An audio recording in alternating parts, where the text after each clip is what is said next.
زنبیل T V کے عزیز دوستوں اور ساتھیوں، مجھے وہ وقت کبھی نہیں بھولے گا جب 12-13 سال کی عمر میں اپنے بھائی کے ساتھ شہر کے مین بازار میں واقع کتابوں کی ایک بڑی دکان سے فیروز سنز کی شائع کردہ مقبول جہانگیر کی طلسم ہوشربا یعنی داستان امیر حمزہ کی ایک موٹی جلد خرید کر لایا، جس کا نہایت پرکشش اشتہار ہمارے پسندیدہ رسالے تعلیم و تربیت میں چھپا تھا اور ہمارے ذوق تجسس کو مہمیز دے رہا تھا، اور پھر دونوں نے چارپائی پر ایک ساتھ لیٹ کر اسے بڑے انہماک سے پڑھنا شروع کر دیا۔ کتاب اس قدر دلچسپ کہ ہم دنیا جہان سے لاتعلق ہو کر اس میں بالکل ڈوب گئے۔ تخیل کی پرواز ہمیں کہیں کا کہیں لے گئی، کچھ خبر نہ رہی کہ ہم کتاب پڑھ رہے ہیں یا اس کے کرداروں کے ساتھ گھل مل کر اس اندیکھے جہان کی سیر کو نکل گئے ہیں جس کا نقشہ اس داستان کو الفاظ کے قالب میں ڈھالنے والے صاحب قلم نے اپنے دستے موجز نماز سے کھینچ ڈالا تھا۔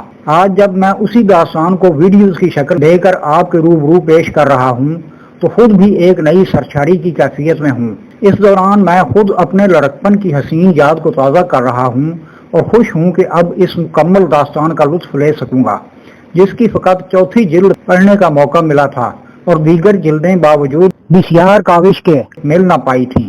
ہر بار بک شاپ والے کا ایک ہی جواب ہوتا تھا: کتابیں ابھی آئی نہیں، انتظار کیجیے، بس تھوڑے دنوں تک آ جائیں گی۔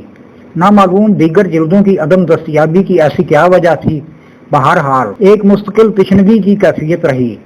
جدید دور کی مہیر العقول ترقی نے یہ سہولت مہیا کر دی ہے کہ اب یہ 10 کی 10 جلدیں خود بھی پڑھوں گا اور آپ کے روبرو بھی ایک نئے رنگ ڈھنگ کے ساتھ پیش کروں گا۔ لیکن ٹھہریے، آگے بڑھنے سے پہلے اس داستان کے لکھنے والے سے آپ کا تعارف کرانا ضروری ہے کہ آج کے تیز رفتار میڈیائی افراتفری کے دور میں شاید آپ میں سے بیشتر ناظرین مقبول جہانگیر کے نام سے بھی واقف نہ ہوں گے۔ یہ ویڈیو اسی مقصد کے لیے وقف ہے۔ امید ہے آپ اس کے بعد کی ویڈیوز باقاعدگی سے دیکھنے کے ساتھ ساتھ مقبول جہانگیر کے کلمے موجز رقم کا لطف بھی ضرور لیں گے۔ تو زنبیل ٹی وی کے دوستوں اور ساتھیوں، پیش خدمت ہے مقبول جہانگیر کا مختصر مگر ایک جامع تعارف۔ ملاحظہ فرمائیے۔ مقبول جہانگیر پاکستان سے تعلق رکھنے والے اردو کے نامور ادیب، مترجم، صحافی اور سیارہ ڈائجسٹ کے مدیر تھے۔ وہ شکاریات، سراغ رسانی، جاسوسی اور خوفناک موضوعات پر لکھنے کی وجہ سے شہرت رکھتے تھے۔ تاہم ان کا ایک بہت بڑا اور ناقابل فراموش کارنامہ داستان امیر حمزہ کو نئے رنگ میں ڈھالتے ہوئے بچوں کے لیے آسان زبان میں تحریر کرنے کا ہے۔ مقبول جہانگیر کی لکھی یہی داستان ہم ویڈیوز کی شکل میں آپ کی خدمت میں پیش کر رہے ہیں۔ اسے سماعت کرنے کے ساتھ یقیناً آپ مقبول جہانگیر کے قلم کے اعجاز کا لطف بھی لے رہے ہوں گے۔ داستان امیر حمزہ کی اہمیت کا اندازہ پہلی جلد بعنوان بادشاہ کا خواب کے پیش لفظ سے ہوتا ہے۔ یقیناً آپ بھی اس سے لطف اندوز ہوئے بنا نہیں رہیں گے، لہذا اسے ہم آپ کی خدمت میں منوان پیش کر رہے ہیں۔ ملاحظہ فرمائیے۔ مقبول جہانگیر اپنی مرتب کردہ داستان امیر حمزہ کے پہلے مجموعے بادشاہ کا خواب کے پیش لفظ میں لکھتے ہیں: میں ان دنوں 5-6 سال کا تھا۔ ایک دن ایک مہمان آئے، 70-72 سال کی عمر، سفید داڑھی، سرخ و سفید چہرہ۔ لوگ انہیں سید صاحب کہتے تھے۔ سید صاحب کے سامان میں 20-25 موٹی موٹی کتابیں بھی تھیں۔ ایک کتاب کا وزن کم سے کم 2-2.5 سیر تو ضرور ہوگا۔ میں ان کتابوں کو دیکھ کر بڑا حیران ہوا، بھلا انہیں کون پڑھتا ہوگا؟ ایک ہی کتاب کو ختم کرنے میں برسوں لگ جاتے ہوں گے۔ پہلے ہی دن رات کو کھانا کھانے کے بعد گھر کے سب لوگ دالان میں جمع ہوئے۔ چاندنی کا فرش بچھایا گیا۔ ایک جانب سید صاحب کے لیے تخت بچھا، اس پر گاؤ تکیہ لگا۔ گاؤ تکیے کے آگے ایک چھوٹی سی چوکی لگائی گئی اور اس چوکی پر انہی موٹی موٹی کتابوں میں سے ایک کتاب سید صاحب نے کھول کر رکھ لی اور اپنی میٹھی سریلی آواز میں پڑھنے لگے۔ میں بھی ایک طرف بیٹھا تھا۔ تھوڑی دیر کے بعد سننے والے واہ واہ سبحان اللہ کے نعرے لگاتے، کہیں کہیں کہے بھی بلند ہوتے۔ وہ نہ جانے کب تک کتاب پڑھتے رہے، مجھے یاد نہیں کیونکہ میں سو گیا تھا، لیکن یہ واقعہ میرے ذہن پر ہمیشہ کے لیے نقش ہو گیا۔ اگلے روز میں نے گھر کے کئی لوگوں سے پوچھا کہ وہ کتاب کون سی ہے اور اس کا کیا نام ہے جو سید صاحب رات کو پڑھ رہے تھے۔ کسی نے جواب دیا اور کسی نے نہ دیا۔ ہاں، یہ معلوم ہو گیا کہ اس کتاب کا نام داستان امیر حمزہ ہے۔ پھر کئی سال بیت گئے میں اب اس قابل ہو گیا تھا کہ اردو کی بڑی بڑی کتابیں خود پڑھ سکتا تھا۔ داستان امیر حمزہ کی موٹی موٹی جلدیں مجھے خوب یاد تھیں، لیکن انہیں ہاتھ لگاتے ہوئے ڈرتا تھا۔ آخر ایک دن جب میں لائبریری گیا تو اللہ کا نام لے کر اس کتاب کو پڑھنا شروع کر دیا، اور پھر کیا ہوا؟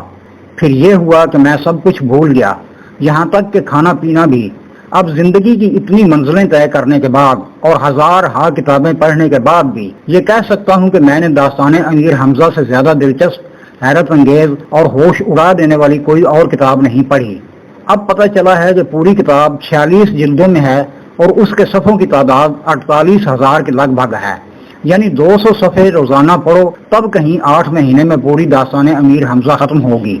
پہلے زمانے میں نہ سینما نہ تھیٹر، لوگ تفریح کے لیے کہانیاں گھڑتے اور ایک دوسرے کو سناتے۔ آہستہ آہستہ بڑی بڑی داستانیں لکھی جانے لگیں۔ بادشاہوں کے ہاں کہانیاں کہنے اور داستانیں سنانے والے ملازم تھے اور ان کی بڑی عزت کی جاتی تھی۔ داستان امیر حمزہ کے بارے میں کہا جاتا ہے کہ یہ سلطان محمود غزنوی کے زمانے میں لکھی گئی اور پھر گزشتہ 900 برسوں میں بہت سے لوگوں نے نئی نئی کہانیاں شامل کی، یہاں تک کہ اس کی 46 جلدیں تیار ہو گئیں۔ ان 46 جلدوں کو پڑھنے کے لیے آج کس کے پاس وقت ہے؟ اس لیے اب بازار میں اس کے خلاصے بکتے ہیں، لیکن چونکہ یہ بڑوں کے لیے ہیں اس لیے ان کی زبان بہت مشکل ہے، بچے نہیں سمجھ سکتے۔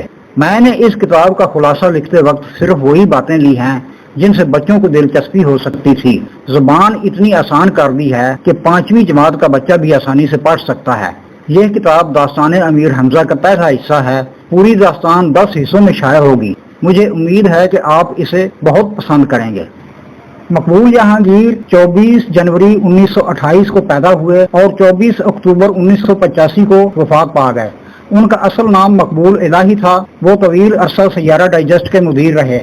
انہوں نے متعدد کتابیں تحریر کی جن میں بیشتر حکایات اور جاسوسی ادب پر مشتمل تھیں۔ انہوں نے جاسوسی ادب کے بین الاقوامی شاہکاروں کو بھی اردو میں منتقل کیا۔ مقبول جہانگیر کی تصانیف و تراجم کی تفصیل ویڈیو کے آخر میں پیش کی جا رہی ہے۔